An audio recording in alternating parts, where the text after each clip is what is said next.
সমর্থনে বাম কংগ্রেস সরকার তারা দিল্লিতে দায়িত্ব নিয়েছিল। কংগ্রেসের প্রধানমন্ত্রী হয়েছিলেন মনমোহন সিং, ইউপিএর প্রথম সরকার। আমরা বামপন্থীরা বাইরে থেকে সমর্থন করেছিলাম। আমাদের পক্ষে সংখ্যা ছিল তখন, কংগ্রেসের সঙ্গে আমাদের সঙ্গে সংখ্যা ছিল। বিজেপির তখন 100-র কাছাকাছি আসন হয়ে গেছিল, আমাদের 3 ভাগের 1 ভাগ সংখ্যা ওদের ছিল, আমাদের অনেক মেজরিটি ছিল। সেদিন যদি ইউপিএ সরকার মনে করত, সেদিন যদি ডক্টর মনমোহন সিংরা মনে করতেন, সংখ্যার জোরে আমরাও এনআরসি করে লোককে তাড়ানোর আইন করতে পারতাম, আমরাও নোট বাতিল করে লোককে পথের ভিখিরি বানানোর আইন করতে পারতাম। আমরা সেই সব করিনি। সংখ্যার জোরে আমরাও ওয়াকফে সংশোধন করে লোকের সম্পত্তি দখল করার আইন করতে পারতাম, আমরা সেইগুলো করিনি। তার বদলে প্রথম ইউপিএ সরকার কি আইন করেছিল? 100 দিনের কাজের আইন করেছিল। গ্রাম বাংলাকে, গ্রাম ভারতকে 100 দিনের কাজ দিয়েছিল যখন বামপন্থীরা এবং কংগ্রেস একসঙ্গে এসেছিল। আজকে আমাদের খারাপ লাগে, আমাদের কষ্ট হয় দেখলে। আজকে গোটা দেশের লোক 100 দিনের কাজের টাকা পায়, খালি আমাদের বাংলার মানুষ যারা কাজ করেছেন পান না। মমতা বন্দ্যোপাধ্যায় বলছেন মোদী সরকার টাকা দিচ্ছে না, বন্ধ করে দিয়েছে 100 দিনের কাজের টাকা। তাই যদি হয়, এই যে কয়েক দিন আগে অবধি রাজস্থানে কংগ্রেসের সরকার ছিল, মোদীর সরকার চক্রান্ত করে রাজস্থানের টাকা আটকে দিয়েছিল। কংগ্রেসের সরকার, অশোক গেহলট মুখ্যমন্ত্রী ছিলেন, মামলা করে সুপ্রিম কোর্টে লড়াই করে মোদীর কলার ধরেই টাকা উসুল করে এনেছিল। মমতা ব্যানার্জি আপনি পাচ্ছেন না কেন? এত ব্যাপারে যান সুপ্রিম কোর্টে, এত ব্যাপারে মামলা করেন। চোরেদেরকে বাঁচানোর জন্য মামলা, লোকের চাকরি খাওয়ার জন্য মামলা, শেখ শাহজাহানের মতো ধর্ষককে বাঁচানোর মামলা, অনুব্রতর মতো মাফিয়াকে বাঁচানোর মামলা, দিয়ে আটকানোর মামলা। তো পারতেন না 100 দিনের কাজের টাকা চেয়ে মামলা করতে? ওনার তো এত ব্যাপারে এত মামলা করে উকিলের পেছনে এত টাকা খরচা করেন। আমরা বলেছিলাম যদি 100 দিনের কাজের টাকা চেয়ে মামলা করতেন, আপনাকে রাজ্যের কোষাগার থেকে একটা পয়সা খরচা করতে হতো না।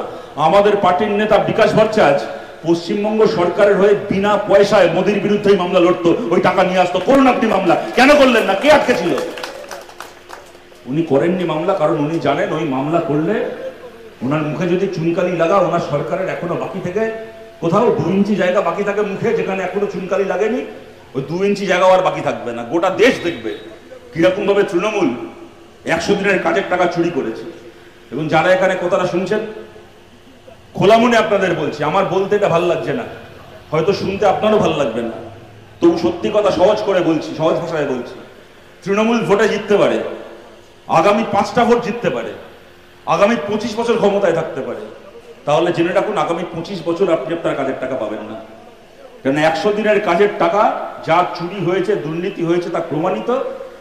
এরপরে যদি চোরেদের বিরুদ্ধে এফআইআর করে অ্যাকশন টেকেন রিপোর্ট জমা না দেওয়া হয়, তাহলে এমনকি আদালতের মাধ্যমেও মোদীকে বাধ্য করা যাবে না, মোদী সরকারকে বাধ্য করা যাবে না 100 দিনের কাজের টাকা দিতে। সেটা করতে গেলে কি করতে হবে? যারা চোর, যারা চুরি করেছে, তাদের বিরুদ্ধে মামলা করতে হবে। কিন্তু সে মামলা না মমতা ব্যানার্জি করবে, না কেন্দ্রের সরকার করবে। চাইলে কেন্দ্রের সরকারও করতে পারে, গ্রাম উন্নয়ন মন্ত্রকও করতে পারে, কিন্তু ওরা করবে না। ওরা কি করবে দেখছেন তো, ওদের মামলার চেহারা। এখানে যিনি বিজেপির প্রার্থী আছেন, নিজে দেবগ্রামে পঞ্চায়েত চালায় তৃণমূলের সঙ্গে মিলে, বিজেপি আর তৃণমূলের যৌথ পঞ্চায়েত চলে, সেই আবার বিধানসভায় বিজেপির প্রার্থী। এরা কি লড়াই করবে? এরা কি মামলা করবে? তাই আমরা বলছি, একটাবার আমাদেরকে সুযোগ দিন। যে কাজ ওরা করতে পারেনি, ওরা চুরি করেছে, আমরা সেই ব্যবস্থা আবার করব। শুধুমাত্র মামলা করে অ্যাকশন টেকেন রিপোর্ট জমা দিয়ে ওই টাকা ফেরত আনাই নয়, তার পাশাপাশি 100 দিনের কাজকে আগামী দিনে সুযোগ পেলে আমরা বাংলায় 200 দিন করতে চাই। আজকে এটা সেমিফাইনাল হচ্ছে, এটা সেমিফাইনাল ম্যাচ হচ্ছে। 11 মাস পরে বিধানসভার ভোট হবে, ফাইনাল ম্যাচ হবে। যদি আপনারা আশীর্বাদ করেছেন, আপনারা দোয়া দিয়েছেন, আমরা সেই লড়াইয়ে জিততে পেরেছি। বাংলায় 100 দিনের কাজ 200 দিন হবে। 100 দিনের টাকা দেবে কেন্দ্রের সরকার, 100 দিনের কাজ দেবে রাজ্যের সরকার। এবং কাজ করার পরে 45 দিনের মধ্যে আপনার অ্যাকাউন্টে কাজের টাকা ঢুকবে। কোন নেতার কাছে, কোন পাড়ার পঞ্চায়েতের নেতার কাছে আপনার ব্যাংকের পাসবই, আপনার জব কার্ড জমা রাখতে হবে না। এই ব্যবস্থা আমরা করতে চাই, যদি আমরা সেই সুযোগ পেয়েছি। মোদী ভেবেছিল, যেরকম এর আগে ইলেকট্রাল বন্ডের আইন পাশ করে ভেবেছিল কোটি কোটি পয়সা কামাবে, কেউ জানতে পারবে না, আমার সংখ্যার জোর আছে, আমি ইলেকট্রাল বন্ড খাবো। সেরকম ভেবেছে আমার সংখ্যার জোর আছে, আমি ওয়াকফ দখল করব। ওয়াকফে সংশোধনী পাশ করিয়েছে। আমরা বলছি, মোদীর যা সংখ্যার জোর ছিল, ওই সংখ্যার জোরের মুখে ধুনো জেলে দিয়ে ওয়াকফের আইন আমরা বদল করিয়েছি। মোদীর ওয়াকফের আমরা এর আগে ইলেকট্রাল বন্ড বাতিল করিয়েছি, মোদির ওয়াকফের আইনও আমরা বদল করাবো, ওই ওয়াকফের আইন আমরা লাগু হতে দেবো না। পারবে না, মোদি ওয়াকফের যে সংশোধনী এনেছে লাগু করতে পারবে না। ওর বিরাট চিন্তা, মোদির বিরাট চিন্তা, অমিত শাহর বিরাট চিন্তা, ওয়াকফ বোর্ডে কেন হিন্দু নেই, কেন মুসলমান ছাড়া হিন্দুরা ওয়াকফে ঢুকতে পারবে না। আরে বিজেপিকে বলছি, আরএসএস কে বলছি, আপনারা তো নাকি হিন্দুদের জন্য পার্টি করেন, নাকি দুদিন আগে শুভেন্দু এসে নাকি অনেক হিন্দু হিন্দু হিন্দু করে গেছে শুভেন্দু অধিকারীকে। আর শুভেন্দু অধিকারীর, আমার কথাটা বলতে খারাপ লাগছে, এটা আমার কথা না, এটা শুভেন্দুরই নিজের কথা। বরাবর জানতাম উনি নাকি শিশিরের বাচ্চা, কদিন আগে দেখি নিজেই বলছে আমি মোদির বাচ্চা।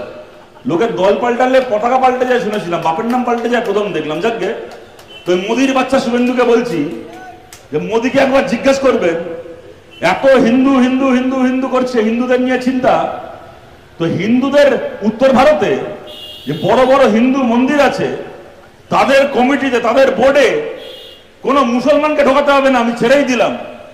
ওই কমিটিগুলোতে ব্রাহ্মণ বাদে দলিত হিন্দুকে, নমশূদ্র হিন্দুকে আপনারা ঢুকিয়ে দেখান, বিজেপি ঢুকিয়ে দেখান, আরএসএস ঢুকিয়ে দেখান। দেবে ঢুকতে? দেবে ঢুকতে?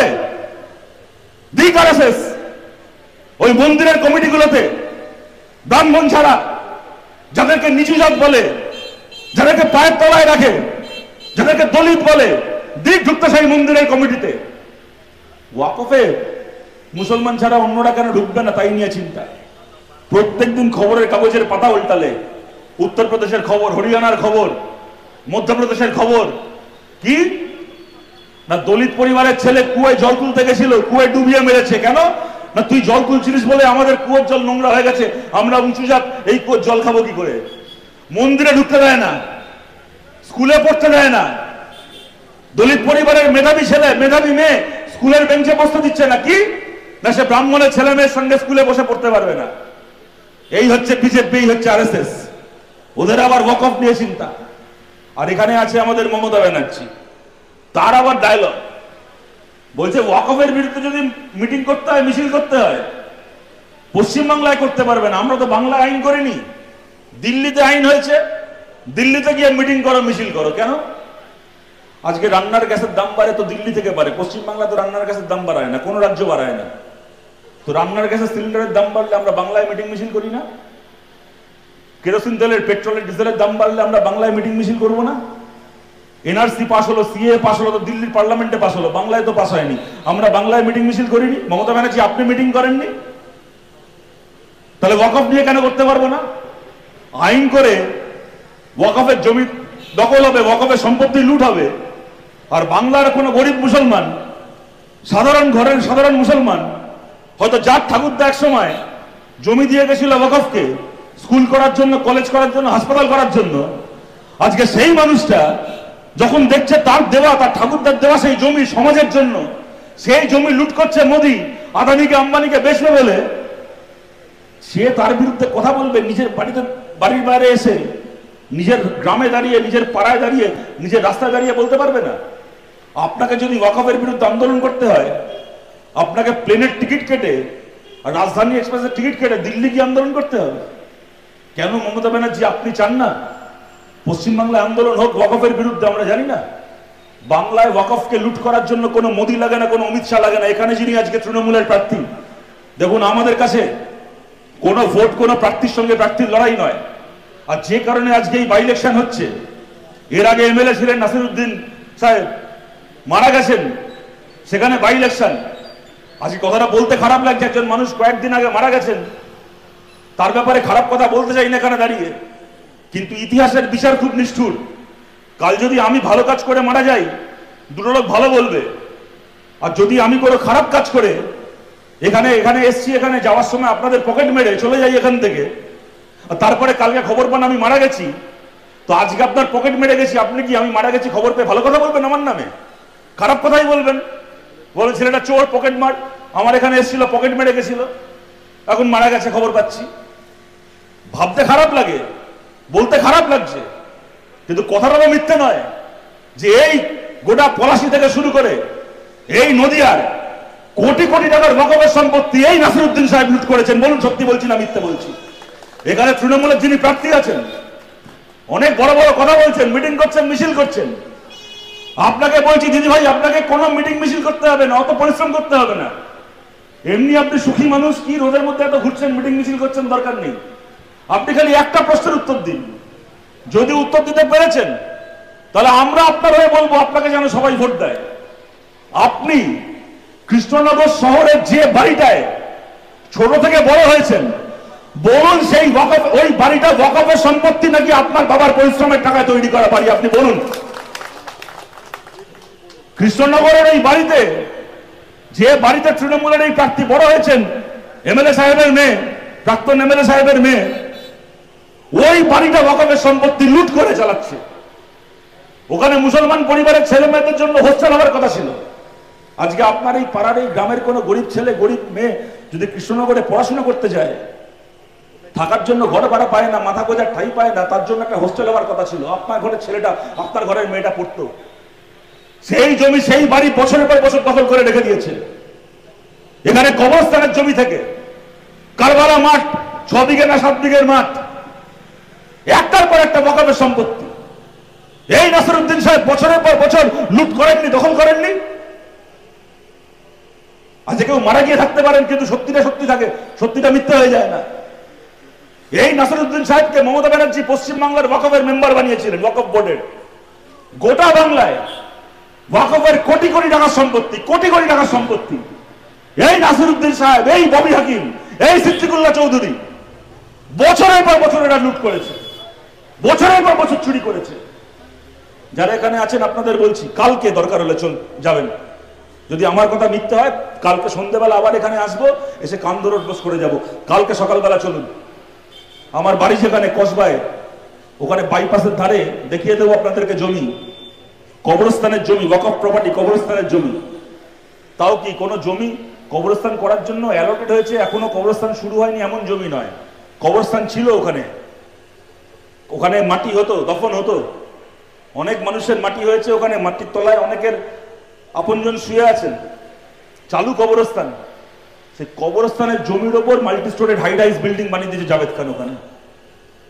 মানুষ নিজের আপনজনকে হারিয়ে সেখানে মাটি দিয়ে গেছিল, তাদের বুকের ওপর বিল্ডিং তৈরি করে মারওয়ারি ব্যবসাদারদেরকে বেচে দিয়েছে। চলুন কালকে সকালবেলা, চলুন দেখিয়ে দেবো, কালকে সকালবেলা। কোটি কোটি টাকার ওয়াকফের